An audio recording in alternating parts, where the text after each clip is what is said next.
So the kitchen cabinets are pretty much done.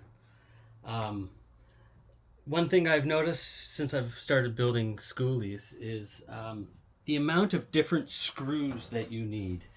And it just seems that the screws that come with the handles is not long enough for that cabinet. So I have a variety of different screws, and I need one that is about a quarter an inch longer. And so, it's one of those things. You got to go back to Home Depot and get another pack of screws for two little screws for that silly little door.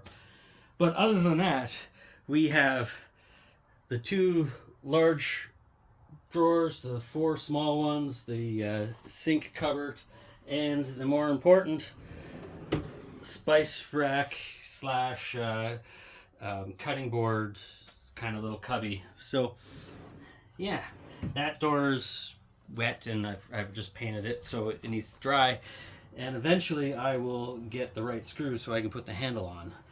And the next thing really is countertops. So we have the countertops. We're going to have to measure and cut those. And then once they're in place, then we can start talking about the cabinets that go up that wall right there and across above the fridge. So well, I need the countertop in place first. Now, of course, one thing that I haven't done yet is any of the gray water drainage lines. So I do have everything kind of all open and easy to get in there and drill holes when I'm ready. I'm just not ready to put the gray tank in yet. I still gotta scope out and find the perfect location for it.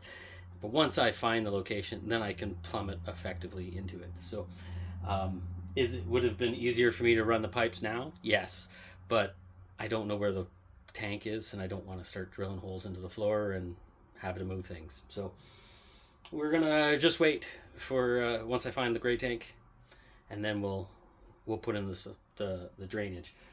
If worse comes to worse, you can always just shove a bucket underneath the sink, and that's good enough for today, kind of thing. But we have pretty close to a finished kitchen. Of course, I got to do the other side where the stove is. I just don't have the stove yet, so when that comes in, then I'll build that side. But at least we have that, and it's starting to come together. So it's pretty exciting. And it'll be better if I can find the appropriate screws for that silly little cabinet door. But other than that, it has been a pretty hot and great skoolie day.